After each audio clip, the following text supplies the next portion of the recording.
everyone, welcome back to my channel. My name is Brittany. This is the Brittany Reacts Show. And on this show, we're reviewing Moana 2, but we're also going to go over the box office. So we're going to talk about the Thanksgiving box office first, and then I'm going to go into my review. And the reason why we're talking about the box office first is because it's actually quite a big weekend for moviegoing. We're going to talk about how well Wicked's doing in its second weekend. We're going to talk about how well Moana's doing. We're going to talk about even some of the smaller movies like Gladiator and Red One. So we have actually a really good stream for today. So thank you all for waiting. Sorry I was a bit late. I was still getting things prepared. How are you guys doing? Hi Alexander, hi Elegance, hi Evan, hi Margot, hi Rodney, hi Will, hi Adrian, hi Cream Cheese, hi Wanda, hi Natanya, hi Nate, hi Alexander, Vincent, Lewis, Red Dragon, Blue Gecko Nerd, and thank you to each and every one of you who comes to my show every day. Deeply, deeply appreciate it. Hi Nicholas. Alright, so like I said, we are going to start off with the box office first, and then we're going to get into the review. Who has seen Moana 2? I want to know, have you seen Wicked? Have you seen Moana? Have you seen Gladiator? Like, how familiar are you guys with these movies before I even get into them? Because I know last week, a number of you had seen Wicked, but not all of you. I mean, based on these numbers, some of you have to have seen Moana 2 because it's doing so well. So just let me know what your familiarity is with these movies first. Hi, HFM, having fun movies. Okay, Nicholas has not seen them yet. Margot said you have watched Wicked and you loved it. That's great. Alice says, you just saw Moana an hour ago? That's great. Cream Cheese has only seen Wicked. Oh, thank you, Jordan. You thought it was decent? Okay, we're going to talk about it. I think Moana 2 has been a bit controversial in that some people really like it, some people don't. Some people think it's a lot worse than the first movie. As I told you guys previously, I actually don't care for the first Moana movie.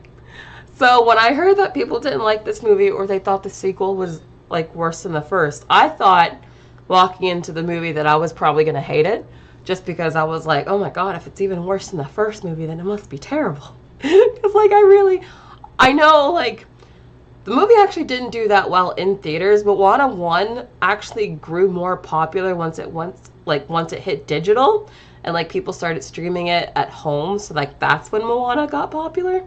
That's why at first they were going to make Moana 2 just a TV show, but then they saw how well the movie was streaming on the service, so they decided there must be an audience for this, and they decided to turn the TV show into a movie. But the first Moana actually didn't do that well in theaters. And I thought that was kind of deserved.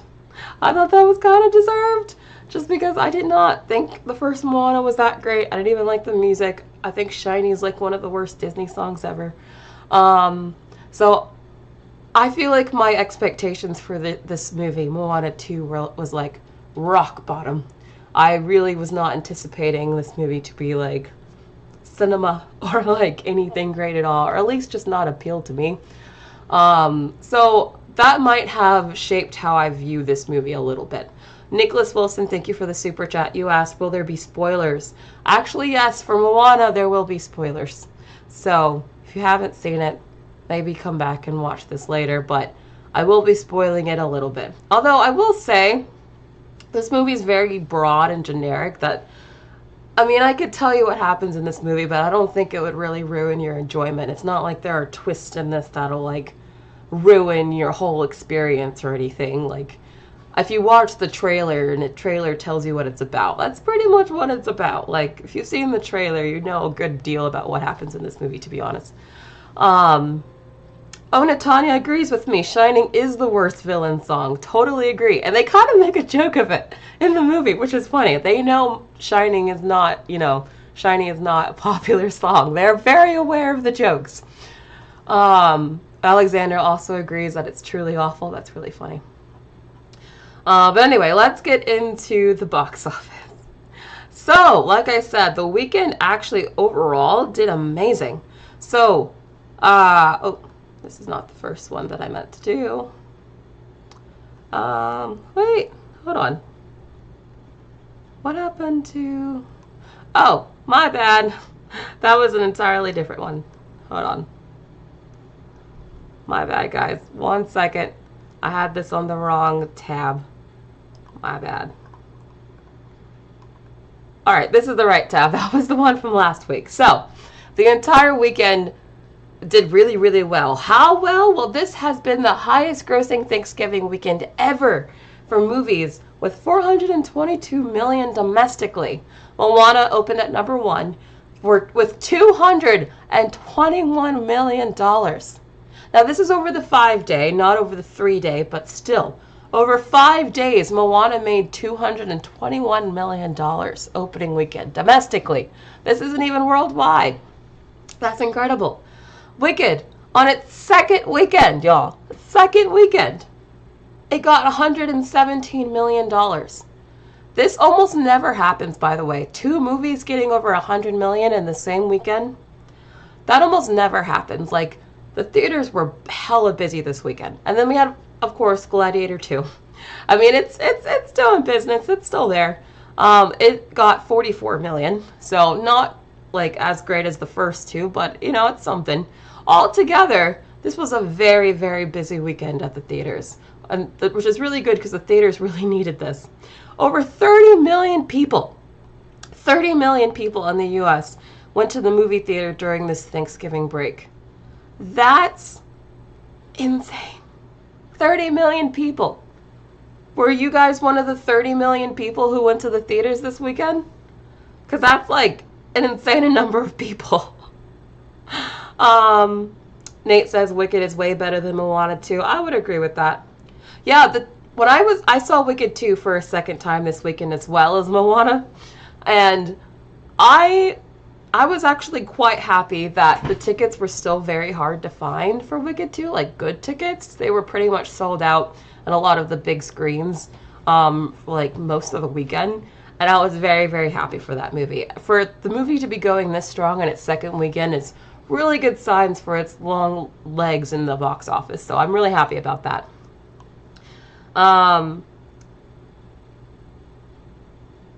Okay, WA says it's not most tickets sold, just bigger inflation. The thing with inflation, though, is the reason we don't really go by inflation is because Gone with the Wind would always be, like, the highest grossing movie of all time. And that it would make, like, looking at the box office no fun. In fact, it would be depressing because all of these movies would be, like, way down at the bottom. And, like, there's just... Inflation is not super helpful when you look at these kinds of lists, just because movies used to stay in theaters longer, there used to be less competition. It's not like an apples to apples comparison, really. A lot of people are seeing Wicked multiple times. I wonder if people will be seeing Moana multiple times. I don't know. We'll see. But yeah, we'll get to it. So, Thanksgiving weekend hit $422 million at the domestic box office, the highest of all time. Deadline considers it a national phenomenon.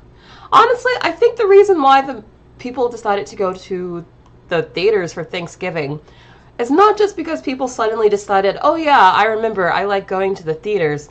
I just think that they finally gave people movies that people wanted to see. Like, I think it's really just that simple.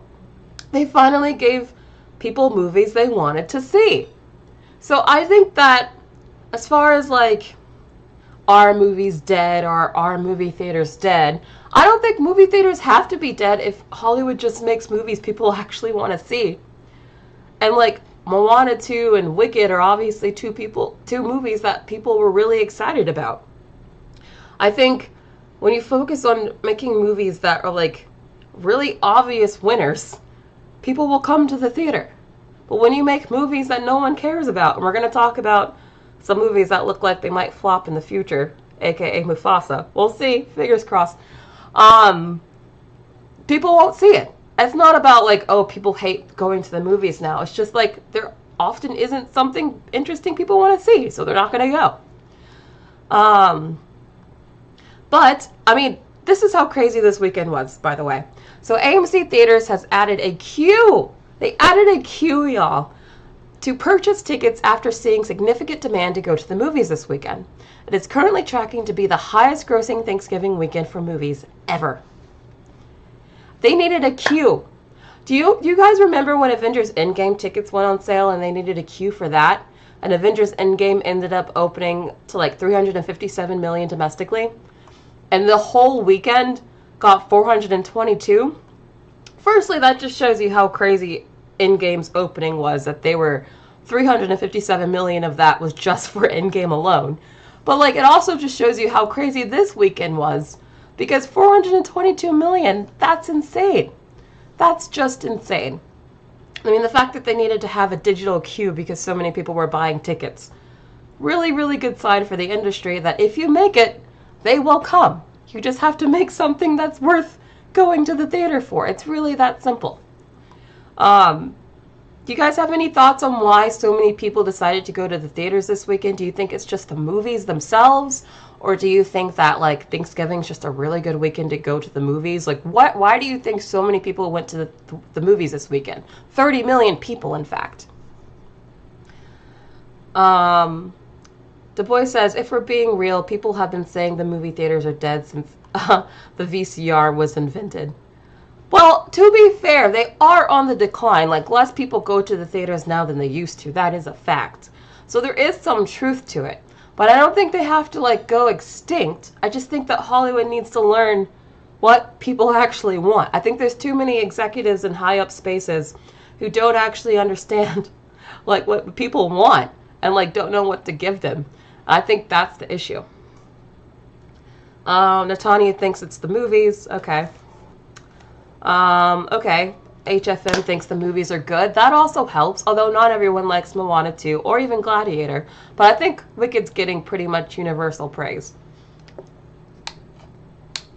It might even get Oscar nominations. We'll get to it, but like Wicked, I think, is probably going to do extremely well even through awards season, so that's good for that movie. Ashley says, movies that are out right now are getting good reviews and people want to see them. Yeah. So you guys are just saying it's basically, these are movies people actually want to see. So I don't think it's like people just have some aversion to going to the movies now or something like that, like some people have been saying. I really think it's just, there hasn't always been a movie worth seeing every weekend. And I think that's really just the simple truth of it. But anyway, just sticking with Wicked for now, Wicked gross, get this, an estimated $117.5 million over the 5-day Thanksgiving weekend domestically, which is an increase. Y'all, it's an increase of 4%. Sorry. I'm still a little sick, so sorry if my voice sounds off. That's an increase of 4% from its opening weekend, which was $112.5 million.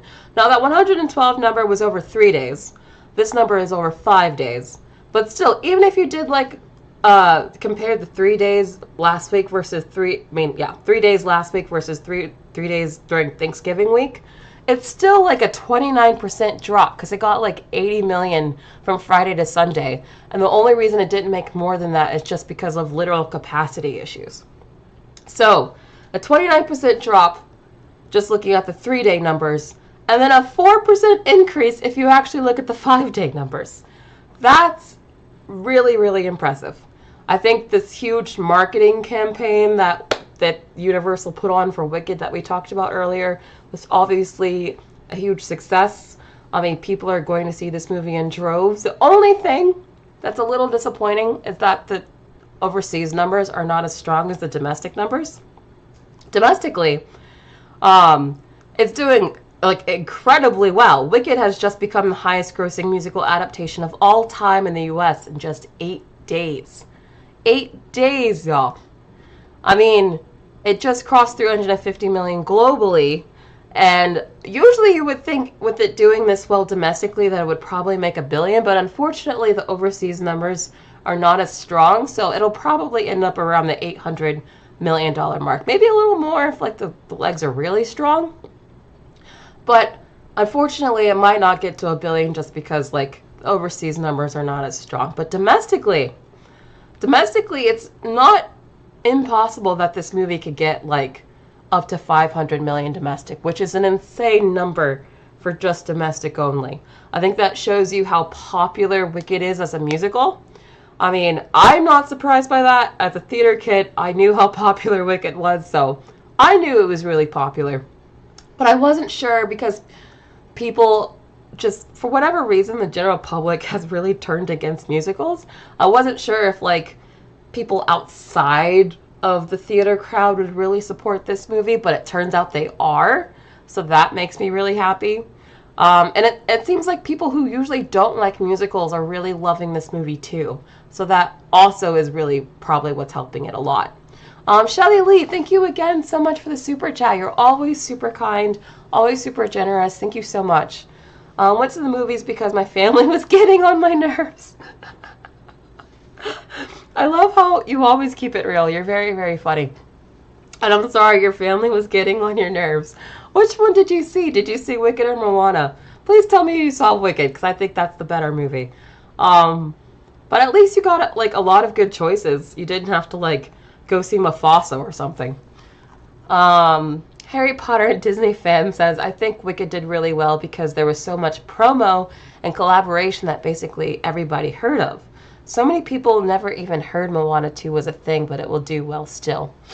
Yeah, the marketing for Wicked was intense. I think it would have been really embarrassing if the movie flopped with the kind of marketing it got.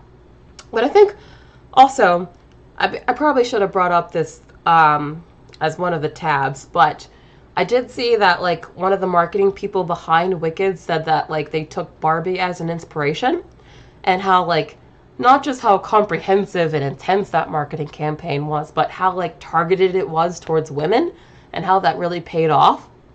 I think that's exactly what Wicked did. I mean, the only people who I have seen say that they weren't enthused by this movie are men. I'm just gonna say it. I think some men can really like this movie, and some men do. But I do think that this is a kind of movie that definitely appeals more to women than men.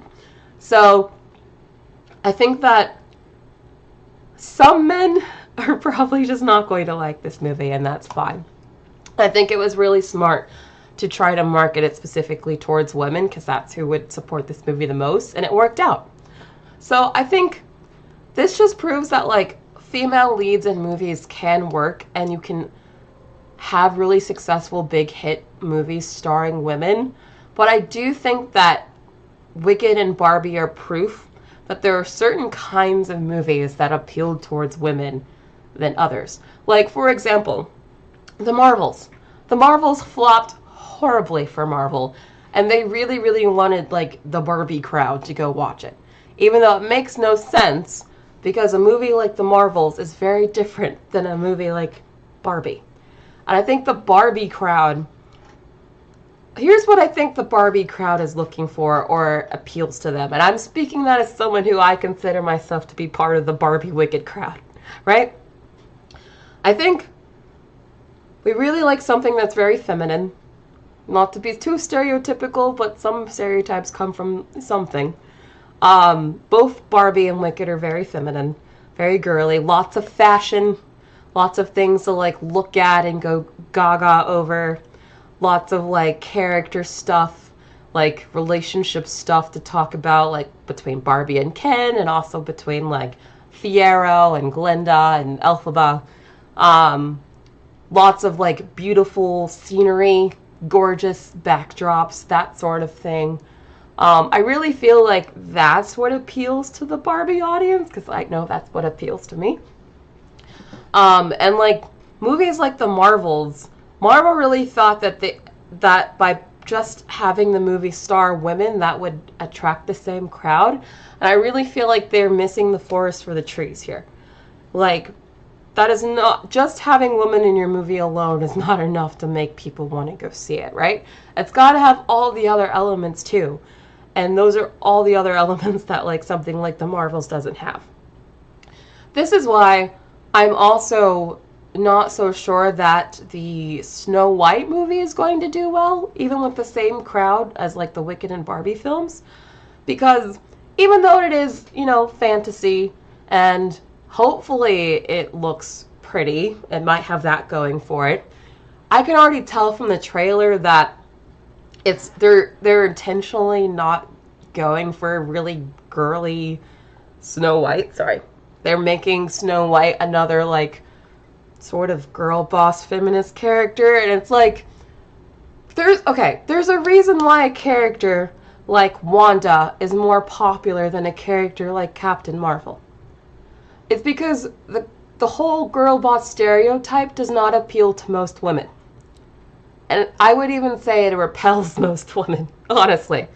Like, people like Wanda because she's like a messy, complicated character, right? That she's very relatable. And I feel like what they did with Snow White, just based on the trailer, I could be wrong when I actually see the movie, but there's a shot in the Snow White trailer where, like, Snow White's staring down the queen as, like, she's got swords in her face. And it's like, that is so the opposite of what Snow White is as a character, and, like, the opposite of, like, what I think the Barbie crowd likes. That doesn't appeal to the Barbie crowd. Do you know what I'm saying? So I feel like Disney's going to try to, and they already are. The reason why they put the Snow White trailer in front of the Wicked movie is because they're trying to get the same audience. But I don't think that audience is going to care. So I could be wrong. Maybe the movie will be a lot different than the trailer makes it seem. But that's just my theory anyway. The fact that Wicked is doing so well proves that female-led movies can do extremely well. I just think that they have to be a specific way that actually appeals to that audience. And I hope that we get more kind of quote-unquote girly movies going forward. Like, for example, The Devil Wears Prada. When that sequel comes out, I fully expect that same Wicked Barbie audience to show up for it, because it's in the same vein. You got the fashion, you got the boys, you got, like, it's a very girly movie, you know? I think that will appeal to that audience more than something like the Snow White movie. Does that make sense? Do you guys understand what I'm saying? Alexander says, plus Rachel Zegler and Gal Gadot have controversy surrounding them. Yeah, exactly. I think that movie has a lot going against it. Harry Potter and Disney fan says, I hope Moana 2 doesn't reach Inside Out 2 numbers.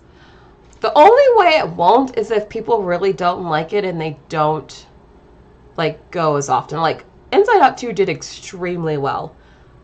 Honestly, these numbers out of the gate are already bigger than Inside Out 2, so it could do better, but the only thing stopping Moana 2 doing better is that I don't think it's nearly as good of a movie as Inside Out 2. Alice says, hot take, the Wicked and Barbie audience is the biggest moneymaker in Hollywood. I agree. I actually agree. I mean, I think there are two big moneymaker audiences. I think there's the, how do I put this? Like the film bro superhero audience. Like, I think there's that audience that will see, like, the Batman and will see, like, the Spider-Man movies. Like, I think there's that sort of hardcore geek male audience that's also a moneymaker, but I also think there's the girly Barbie audience as well that is just as lucrative. I think if you can tap into both those audiences, you probably have something. I hope Wicked hits $1 billion too. I really hope it defies expectations. Anyway, let's move on. So, like I said, it'll probably end up between 700 to 800 million. Although, I'm honestly optimistic that it'll get beyond 800 just because I think it will hold really well. But we'll see. We'll see. Like I said, Wicked is getting predicted to get nominated for a ton of awards and even win possibly Best Picture. Hollywood Reporter and I believe also Variety predicted that Wicked could win Best Picture at the Oscars. So we're not just talking about minor nominations like these big movies usually get. We're talking like the major awards and even some wins. So I would be really happy with that. If Wicked didn't win, I would love if it went to like Dune 2 or Inside Out 2. I actually really hope Inside Out 2 gets nominated for Best Picture. I think it deserves it. But it probably won't because the Academy has something against animation. But yeah, I really hope Wicked wins. I think it deserves it. Now, Gladiator. Gladiator's still there. I mean, it's doing something. It crossed $310 million globally on a budget of $250. Again, they don't get to keep all of that money, especially not globally. So this is not nearly enough to like turn a profit. Not even close. So I still consider this movie to be a disappointment. I feel like, again, when I read the trades, like when I read what the trades are saying about the box office, I feel like they're still trying to give like a very rosy spin to Gladiator. And I don't understand why they're doing that. I still consider this to be quite a disappointment. Maybe not like a huge flop yet, depending on like where it ends up. But I still think this is a disappointment for this kind of movie. I mean, it's a big Ridley Scott, like, epic action blockbuster that's a sequel to a universally acclaimed film that was also well-loved. I mean, it's got Denzel Washington in it. It's got Pedro Pascal. You've got, like, huge stars. Maybe not Pedro Pascal, as I've told you. I consider him to be, like, the male version of Florence Pugh. But, like, there are some other big, huge stars in this movie. I felt like if this movie was better received, it would have done better. And it should do better, even if, you know, this should be the kind of movie that's review-proof. And the fact that it's not says a lot about how people just don't care for this genre.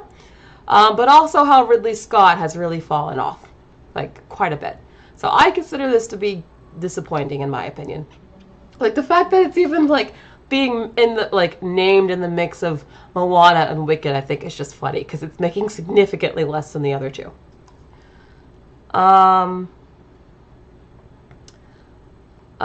Angie, Natanya, can you block Angie? I'm not sure what's going on there. Meg says, I watched Moana 2 on a platform called Zfix. I didn't like the movie. Wait, are you just outright saying you... Wait, hold on. Are you just outright saying you illegally pirated this movie? I like how casually you're saying that. Hold on. Like I said, I'm still kind of sick, so I'm sorry if you hear my awful cough. I watched Moana 2 on a platform called Zfix, and I didn't like the movie. Songs are not good, and storyline is all over the place. But we'll get to Moana. I'm sorry, I know we're talking a lot about box office, but this is important. We'll get to Moana.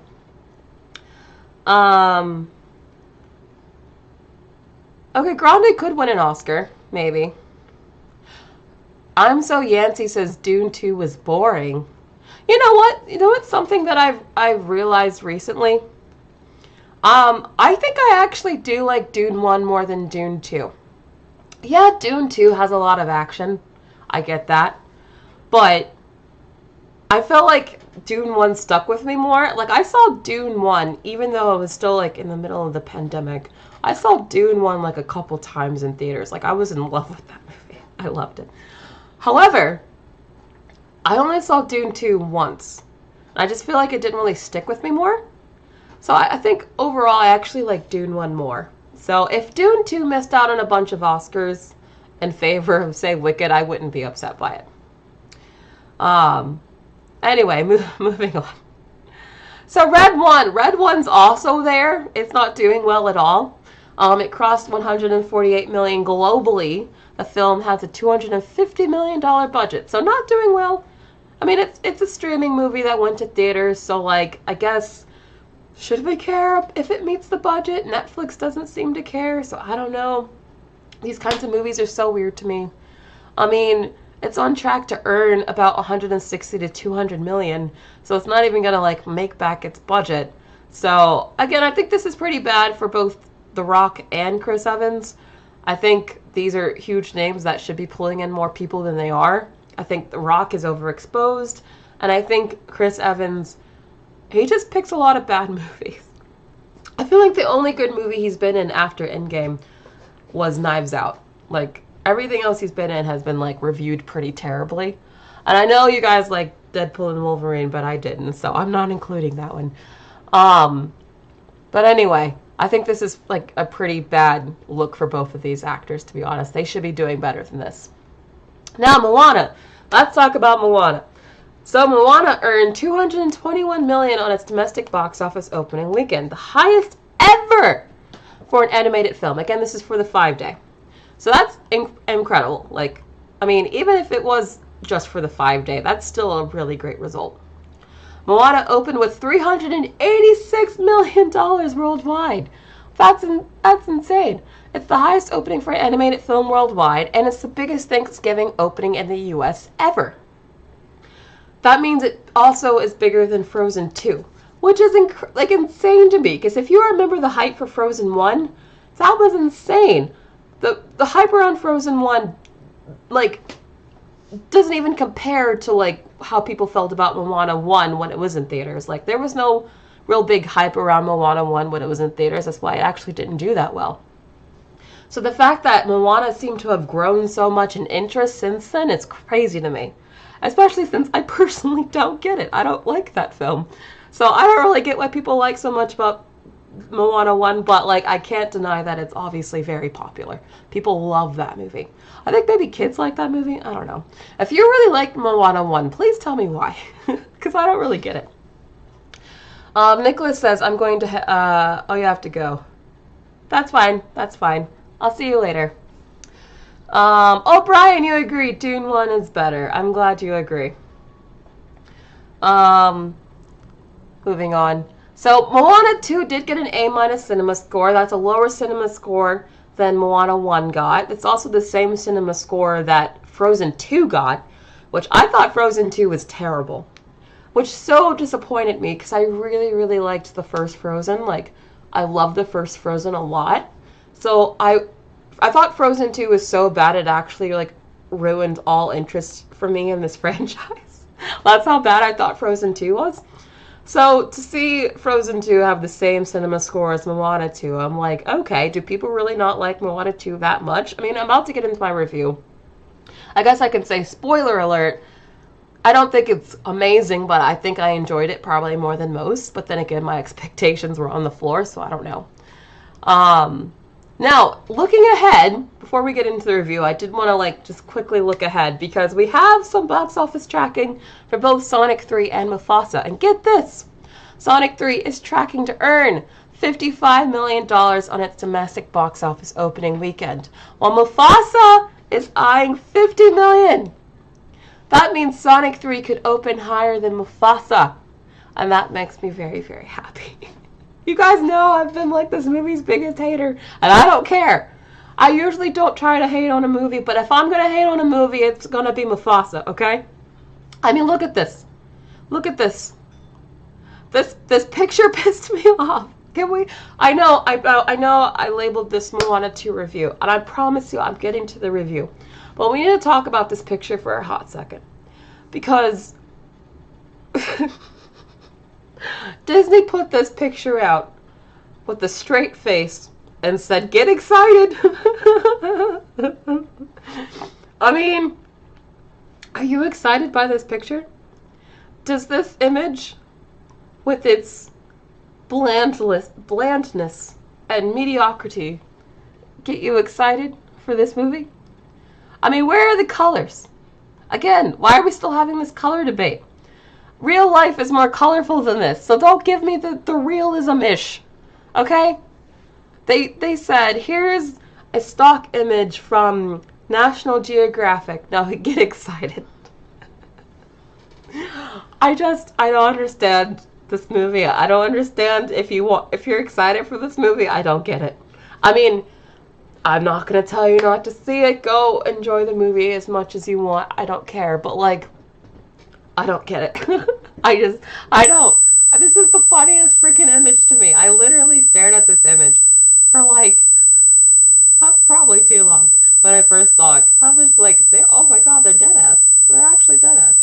They said, here's these two malnourished looking lions. And we're going to put them on the grayest, most boring backdrop. And we're going to tell you that this movie is something you should get excited about. I just think that's funny. So if Sonic truly does beat this movie, as it's projected to do, I think it will be wholly deserved. Wholly deserved! So let's see if that happens. I think there's a lot more interest in the Sonic franchise than there is in this movie. But I was surprised by how well the last live-action Lion King movie did, so I could be wrong about this too. But anyway, I just had to share that because I thought it was really funny. Oh, there's a noise? I don't know what this noise is, guys, because I don't hear it on my end. I'm going to buy a new camera. In fact, I'll probably do that for Christmas. So there will be a new webcam and a new mic soon. So just please hold on. I'm going to upgrade my set soon. Sorry if there's a noise. I just don't hear it. Is it still going? Let me know when it stops because I honestly can't hear it myself. Sounds like an Amber Alert. What? Um.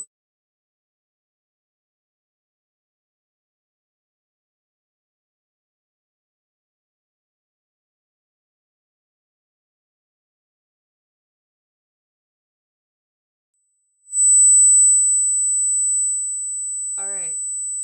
Does it sound better?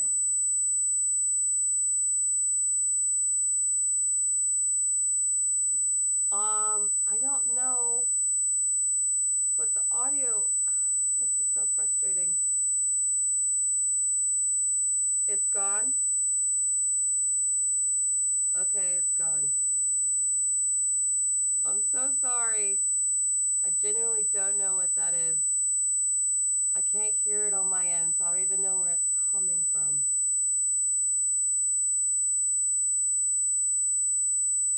What happened? Uh, yeah, I'm gonna get a new head cam and mic for next time, so we don't have to deal with this. I'm sorry. It's the issue with the mic. My mic is also coming from my webcam. It's the same thing. Um, is it still going? You're gonna have to let me know when it stops, because I won't know. Um, Now I'm too low, because okay. Um, no. Let's see. Hello? To that, it's still going? Um,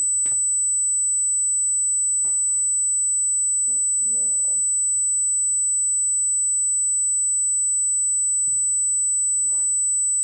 Can't hear me. Can you hear me now?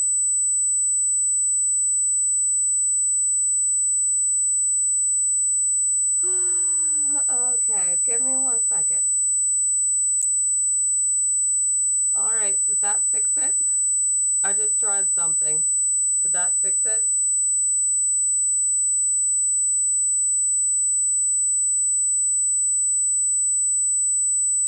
You can hear me. Okay, but is the ringing sound gone?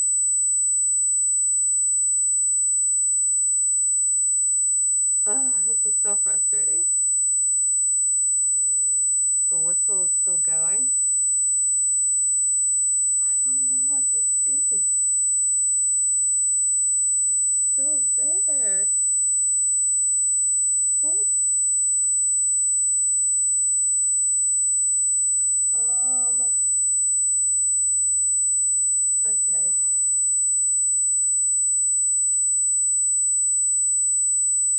Um, Let me see. Sorry about this. I think it's finally time to just go ahead and get a new thing because, yeah, this is frustrating.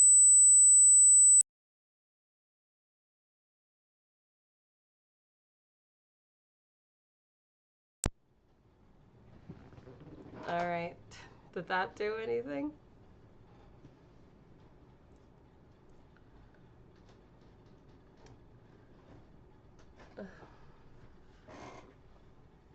It's gone? Okay. It stopped. But now my my camera is. Okay. Alright. I think I fixed it. Natanya says blame Disney. Yeah, okay. I'm so sorry, guys. I really apologize about that. I really can't hear anything on my side, so I only know that there's an issue because you guys are telling me. So I'm just gonna get me a better webcam. So this won't be an issue next week.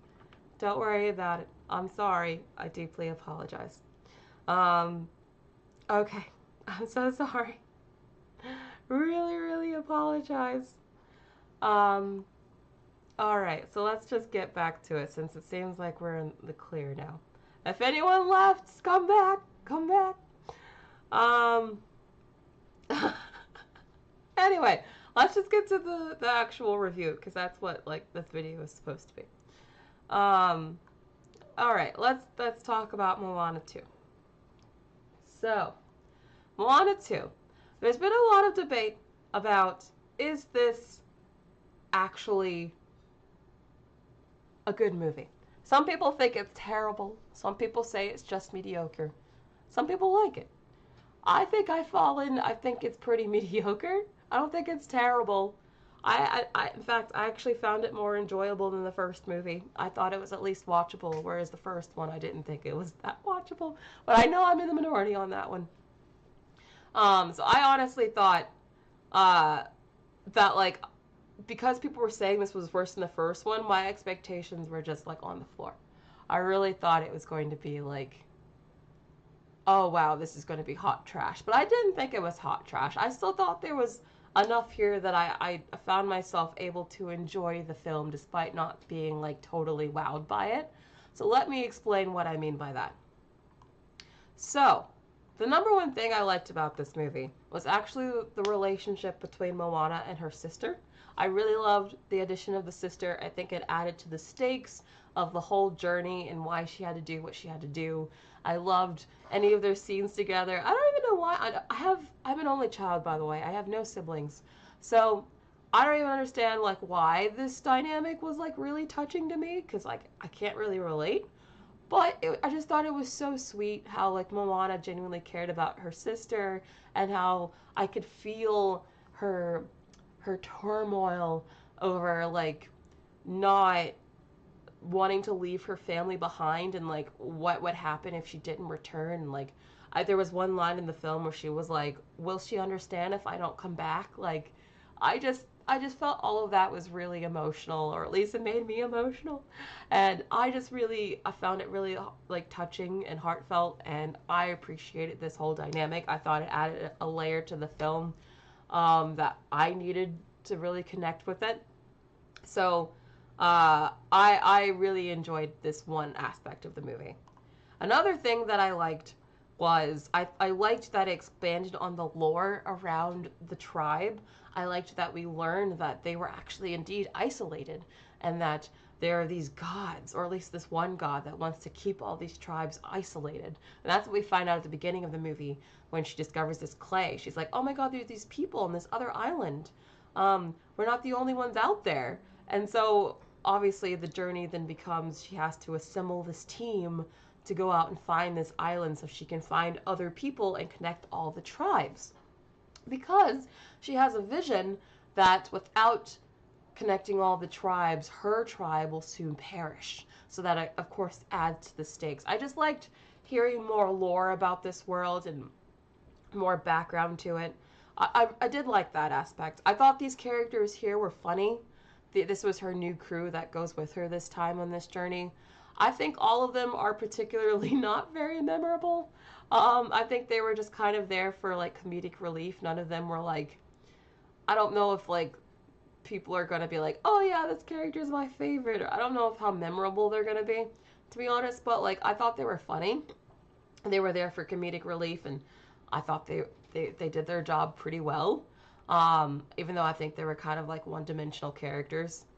And I really liked the Kokomora. I really liked while they're out on the seas trying to find this new island, they come across this, the Kokomora, and like they're basically like on a floating island themselves. We get to learn more about them too and where they come from and their backstory. So just adding more to the lore. I found that interesting. There was this whole sequence where they get shot by the Kokomora and they like have to keel over and they can't use their bodies, and I thought that whole sequence was really funny. So I like these characters. I think they were more interesting in this movie than they were in the first movie, personally, which is really funny because in the first movie I kind of thought they were really silly and stupid. But in this one, I thought they gave them more like humanity, I guess, more interest, more intrigue. So I actually kind of cared about these characters. I didn't think they were just an annoying side puppet that you could sell in a store, which is kind of how I felt about them in the first movie. So I again, there were elements about this sequel that I actually liked more than in the first movie. However, at the same time, I can agree that it had some issues. I do think the story is kind of all over the place. In fact, I kind of felt like you could see the seams of where, like, because this movie used to be a TV show. We've talked about this before. And I wanted to see if I could tell where, like, each episode would end. And I definitely could tell where each episode would end. Because it was like, you would have a song and then some sort of adventure. And then they would move on to the next thing. And I could tell, like, every time there would be a song and an adventure, that was probably one episode. And then, like, you would pick up again on the next episode where you have another song and another adventure. So because the TV show was likely set up this way, it kind of felt like they were just kind of randomly getting into stuff. And it was like, and then they did this, and then they did this, and then they did this. So the story didn't feel all that tight. It did kind of feel like it was just random stuff happening sometimes. I know, this is a very interesting screenshot, isn't it? I mean, there was one sequence where they have to, like, go into this giant, like, clam island thing. The whole point is that Moana has to try to kill it, because if she kills it, then the Kokomora will help them find the island that they're looking for. But they're not very successful in doing so, and so somehow, some way, because the Kokomora, like, kind of eats them, I think, they end up in this really, like, weird, kind of vaguely undefined area where, are they inside the giant clam, or did they get, like, did they get funneled into some, like, underground thing? I don't really know. There's a lot of stuff where it's just, like I said, and then this happened, and then this happened. You're just like, but where are they geographically in space right now? Because, like, I didn't really understand where this place was. But anyway, the whole time, Maui's been, like, tied up by this bat demigod woman who was also another random character that didn't really need to be there. She was more set up for the third one. And yes, the end of this movie makes it very clear that they want a third movie. Because this character shows up and she has, like, all of this spunk and all of this personality and all this, you know, they make her seem like she's supposed to be the main villain of the story. But then once they leave this weird area, like, she's literally not in the rest of the movie until, like, the post-credit sequence. And it just seems like she's just a random addition to the story that didn't actually need to be there.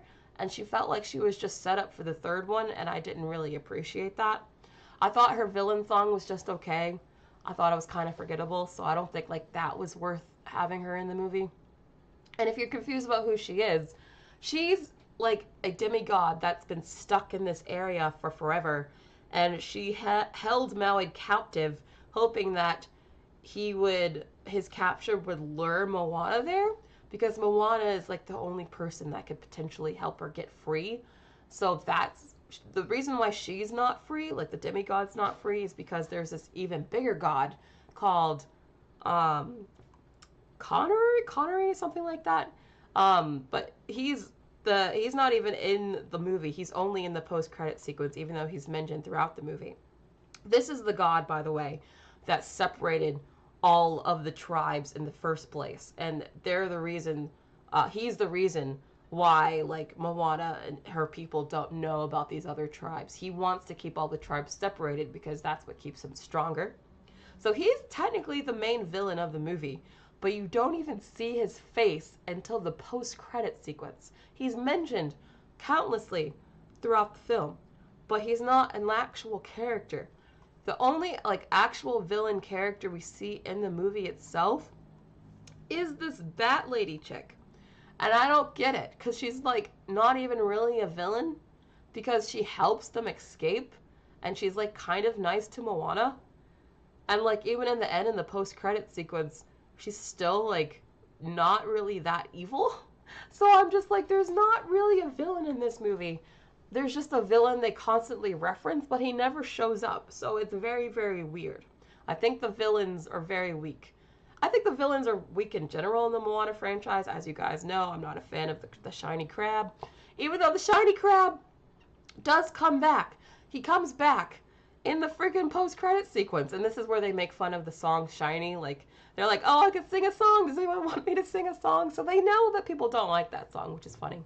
But it's just so weird how, like, both this character and, like, the actual main villain finally show up in a post-credit sequence. And it's just like, why weren't they in the movie? Like, why wasn't there really, like, an actual direct villain that they were supposed to fight? Like, it's just very, very weird. Du Bois says, good lord, I'm so freaking exhausted of post-credit sequence. It used to be a little goofy clips, but now it's just setups for sequels. Yeah, I mean, I felt like this scene should have been actually in the movie.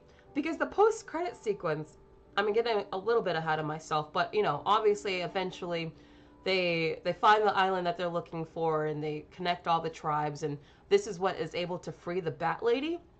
And so, like, the big god here confronts the Bat Lady chick, and he's like, why did you help Moana escape? Why did you do this? And I'm like, this is such an important scene. Why was this not in the actual movie? Like, imagine if you left early and you didn't see this post-credit sequence. You would have no idea what happened to that Bat Lady chick, or even what the main villain of the movie looks like.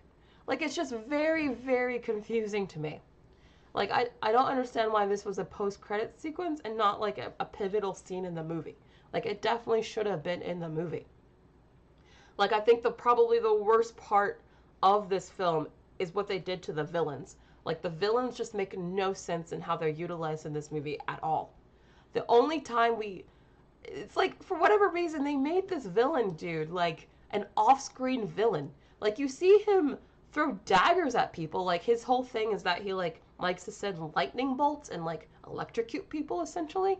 And so they're constantly having to escape his lightning bolts. But we never actually see him throw any. It's so weird and bizarre. I don't get that aspect of the film. I don't get that creative choice. I'm wondering if maybe that's something they had to edit around with the TV show, because I could see that maybe being what the issue is, but I just found it to be very weird that he's like an off-screen villain. I just think that's very, very weird. Anyone who's seen this movie understand why they make that choice? Because I didn't get it. Oh, Lewis, that's awful. In my theater, there were black bars on the side of the screen so you could tell the dimensions were even made for TV. That's terrible. Oh my god. Vincent Hull says the new villain is one of the worst Disney villains ever. Worse than King Magnifico from Wish, the twist villain from Zootopia, and Hans from Frozen. I totally agree. Maybe if he'd actually shown up in the proper movie, not just the post-credit sequence, I might have liked him more. But, like, for him just to be, like, some mentioned character that they're, like, vaguely fighting against was so weird. Like, such a bizarre creative choice. I didn't understand it at all. Like, at all. But anyway, going back to the actual story. Because once they get to the island, they have to actually, like, pull the island up from, like, the bottom of the ocean. So, like, the island has sunk. The island that they're looking for has sunk. So, Maui, the demigod, has to, like, carry the island up. Like, he has to, like, literally pull the island to the surface, which is a little weird. Again, it's another one of the plot points where I was just like, this is kind of strange. But before they can even get to the island to pull it up to the surface, they have to go through this, like, big weird storm, and, like, that's the big climactic battle at the end, is they have to fight this storm. Again, This is kind of the villain here. You see this face in the clouds? That's basically the villain here. That's what I don't understand. They're dodging lightning bolts. They're dodging tornadoes, which are all we're assumed to be caused by the big bad guy, the big villain. But he's never shown during the entire final act big battle sequence. The villain is never shown. He is only mentioned. I find that so weird. So incredibly weird. Like they're dodging lightning bolts from a faceless villain. That's so weird. I found that to be incredibly weird. But anyway, Moana, she ends up saving the day because she like dives down to the bottom of the ocean to go touch this island, which for some reason makes it come alive. I didn't really understand why that happened. Maybe I missed something, but I thought that was weird. But anyway, she gets zapped by one of the lightning bolts from the faceless villain, and she basically dies. Like, I mean, you get, electrocuted by lightning underwater, you're dead.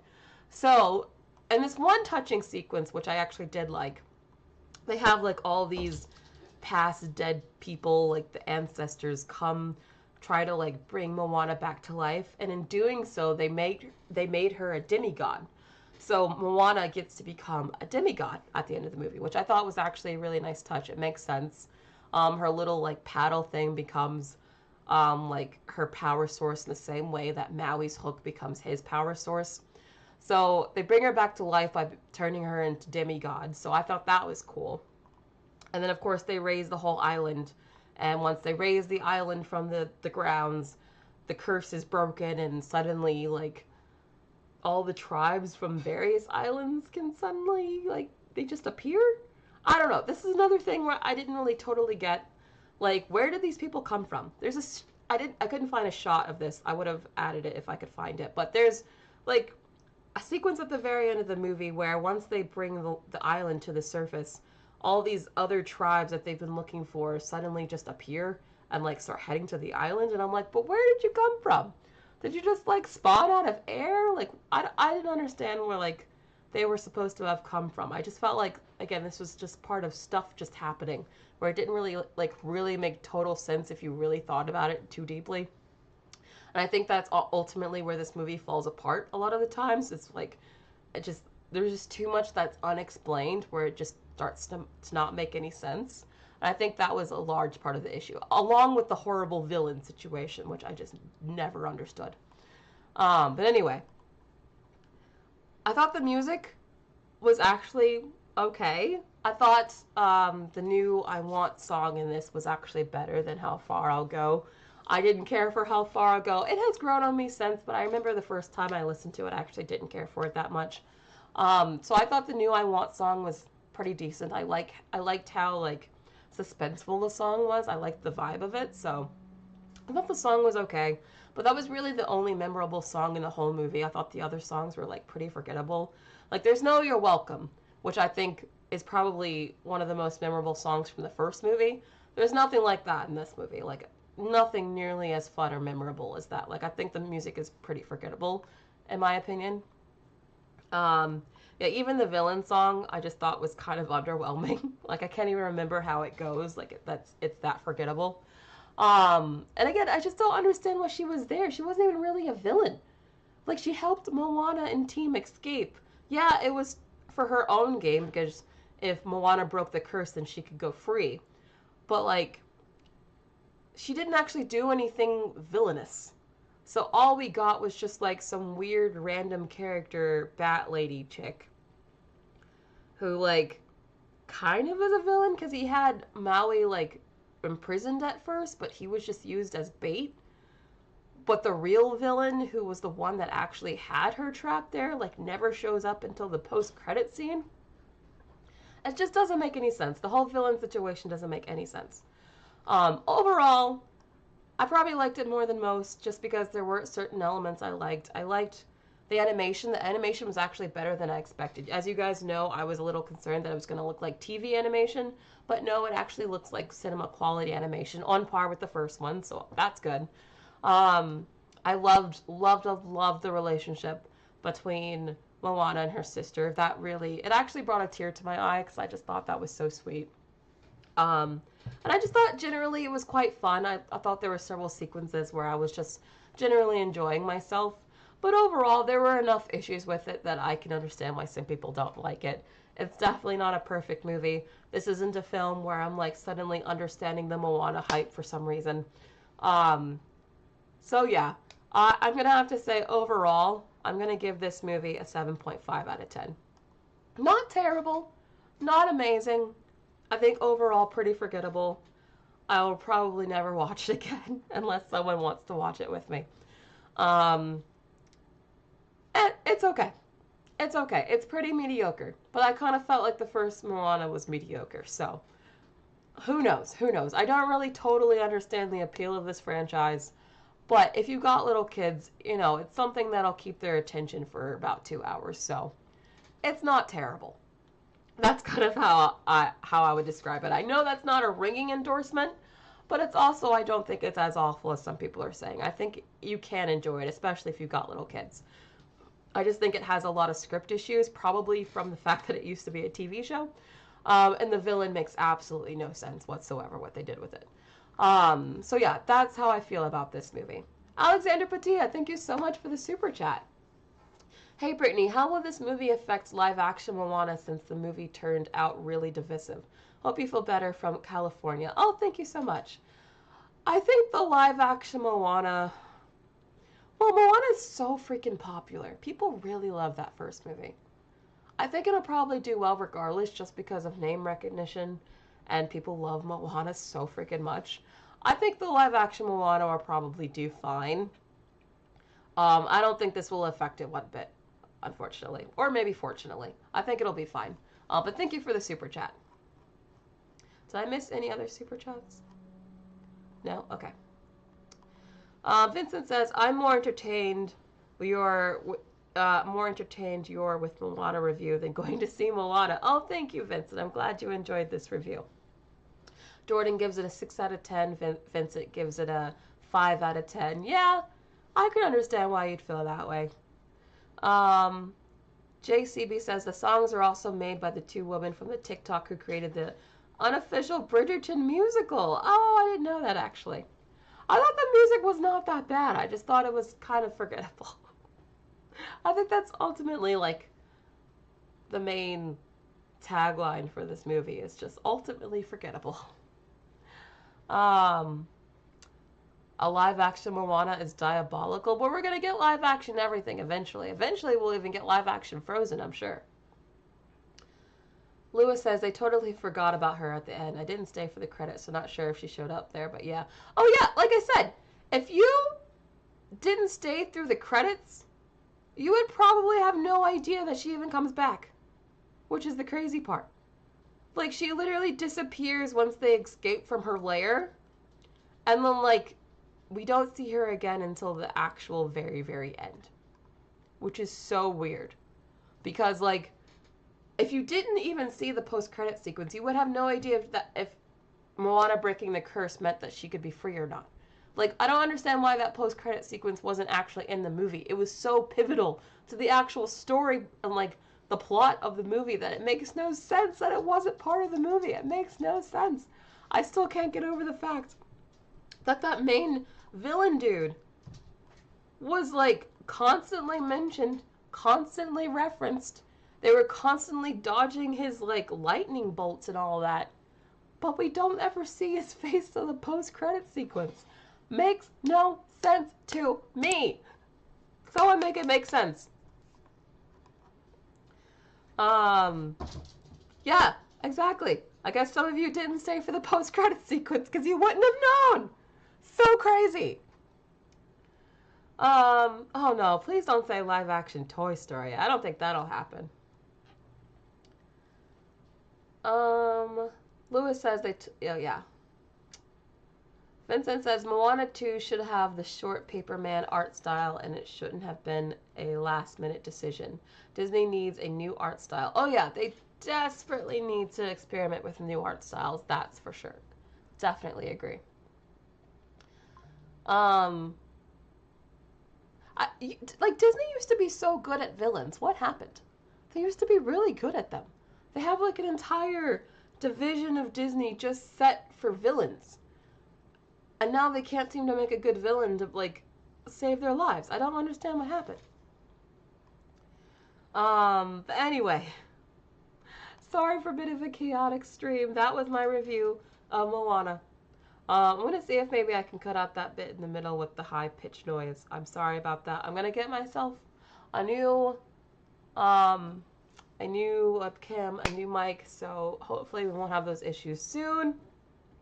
But any other thoughts or any other questions on Moana before I end the stream for today?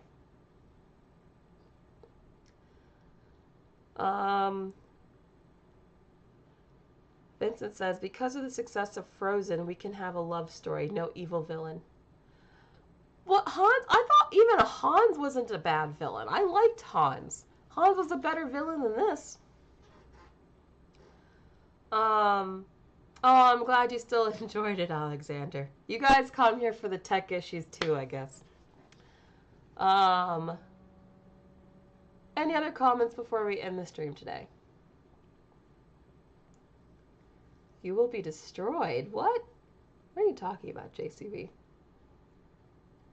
The boy says, I'm a big fan of Moana. It's a really special film for me, but I don't plan to see this one. It's a sequel I didn't want to begin, and the switch from show to film scared me off of it properly.